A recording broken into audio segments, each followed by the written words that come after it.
ओम नमो भगवते वासुदेवाय। प्रिय मित्रों, आज हम आपको एक जानकारी देने जा रही हैं कि यदि आप अपने घर में कोई कथा का आयोजन रखते हैं, उसमें श्री सत्यनारायण भगवान की कथा सम्मिलित नहीं है, क्योंकि श्री सत्यनारायण भगवान की कथा स्वयं प्रभु द्वारा नारद जी से दिया हुआ एक वरदान है। उसके लिए हमको किसी मुहूर्त की कोई आवश्यकता नहीं। अन्य कोई भी कथा जिसमें एक दिन से ज़्यादा समय लगता, चाहे श्री रामचरितमानस का पाठ हो, चाहे शिव पुराण हो, चाहे देवी महात्म्य हो, चाहे श्रीमद् भागवत कथा हो, उसके लिए हमको युक्त विचार करना चाहिए। देखिए, कोई भी पूजन कार्य है, उसके लिए देवगुरु बृहस्पति की ऊर्जा का शामिल होना बहुत आवश्यक है, क्योंकि सभी शुभ कार्यों के अधिष्ठाता देवगुरु बृहस्पति। जब हम किसी कथा का शुभारंभ करते हैं तो हमें एक जानकारी होनी चाहिए कि हमारे बृहस्पति देव किस नक्षत्र में चल रहे हैं। हमारे बृहस्पति देव यदि अश्विनी नक्षत्र में चल रहे हैं तो हमको दैनिक चंद्र नक्षत्र, जिस दिन हम कथा प्रारंभ करने जा रहे हैं, उसका आकलन करना बहुत जरूरी है। हम अश्विनी नक्षत्र से 16 नक्षत्रों तक गिनेंगे। अभी इसी वीडियो में मैं एक चार्ट के माध्यम से भी समझाने का प्रयास करूंगा, लेकिन अभी आप लोगों को जानकारी दे रहा हूं। यदि गुरु महाराज अश्विनी नक्षत्र में चल रहे हैं तो हमको 16 नक्षत्र आगे तक के गिनने हैं। अश्विनी, भरणी, कृतिका, रोहिणी, मृगशिर, आर्द्रा, पुनर्वस, पुष्य, अश्लेषा, मघा, पूर्वा फाल्गुनी, उत्तरा फाल्गुनी, हस्त, चित्रा, स्वाति, विशाखा। यदि दैनिक चांद्र नक्षत्र इन 16 नक्षत्रों के अंतर्गत आए, तभी हमको कथा प्रारंभ करनी चाहिए। 16 नक्षत्र के अंतर्गत यदि हम कथा प्रारंभ करते हैं तो कार्य सिद्धि, जिस कामना के निमित्त हम कर रहे हैं, वो कार्य हमारा अवश्य सिद्ध होगा और अर्थ लाभ भी होगा। लेकिन यदि कहीं भूलवश हमने 17 नक्षत्र से लेके 24 नक्षत्र तक कथा का प्रारंभ कर दिया तो निश्चित रूप से कुछ न कुछ हानि उठानी पड़ेगी। ऐसा नहीं है कि पूजा करने से हानि होती है।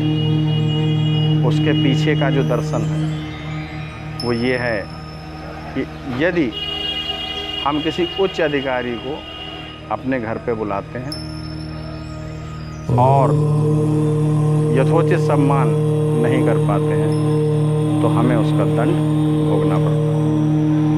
इसी तरीके से गुरु महाराज से 16 नक्षत्रों तक उनकी शुभता व्याप्त रहती है।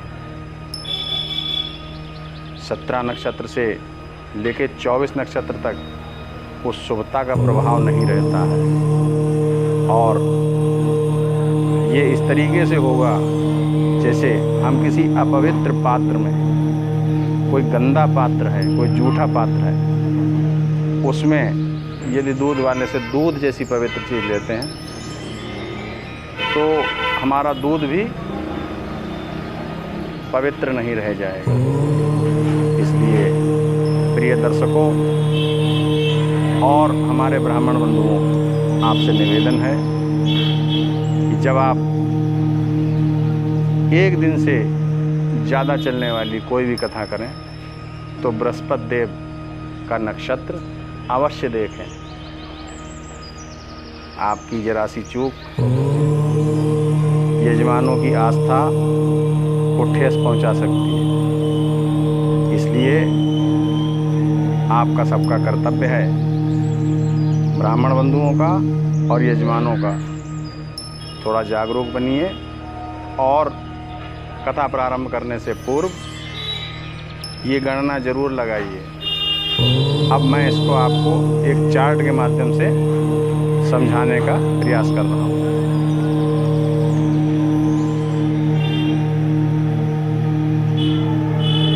देखिए, अब आपके सामने चार्ट प्रस्तुत है और 2700 नक्षत्र क्रमबद्ध व्यवस्था में इसमें लिखे हुए हैं। अब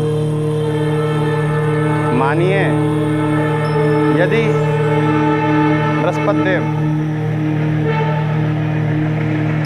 पूर्वाषाढ़ा नक्षत्र में उपस्थित हैं और हमको कथा आरंभ करनी है, तो यहाँ से हम गिनेंगे 1 2 3 4 5 6 7 8 9 10 11 12 13 14 15 16 पूर्वाषाढ़ा, उत्तराषाढ़ा, श्रवण, धनिष्ठा, शतभिषा, पूर्वभाद्रपद, उत्तराभाद्रपद, रेवती, अश्विनी, भरणी, कृतिका, रोहिणी, मृगशिर, आर्द्रा, पुनर्वस और पुष्य, इन नक्षत्रों के मध्य में ही कथा का प्रारंभ करें, जिससे यजमान का कल्याण हो और कोई भी दिक्कत का सामना उसे न करना पड़े। मैंने एक प्रैक्टिकल किया, देखा था, एक जगह एक कथा हुई थी और दुर्भाग्य से वो कथा 16 नक्षत्रों के आगे बढ़ गई थी। 17 नक्षत्र से 24 नक्षत्र के बीच में हुई थी, उसका नकारात्मक प्रभाव आया। तो इसलिए आप सभी से निवेदन है कि यदि एक दिन से बड़ी कोई कथा आप करते हैं या करवाते हैं तो इन चीज़ों का विशेष ध्यान रखें। और 24 नक्षत्रों के बाद 25वां, 26वां और 27वां नक्षत्र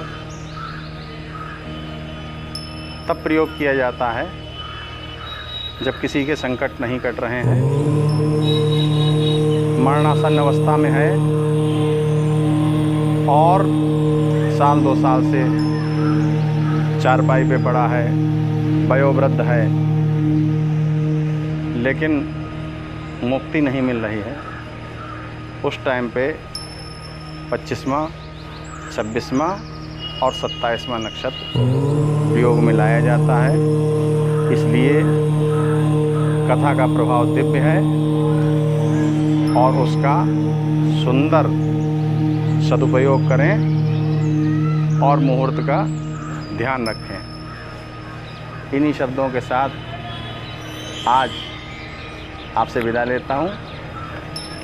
फिर मिलेंगे कोई सुंदर अच्छी सी जानकारी लेकर, लेकिन आप सभी से अनुरोध है कि सुंदर जानकारियाँ प्राप्त करते रहें और हमारा मनोबल बढ़ाने के लिए हमारा YouTube चैनल ज्योतिष पंडित नवनीश शर्मा, इसको लाइक करें, सब्सक्राइब करें, शेयर करें।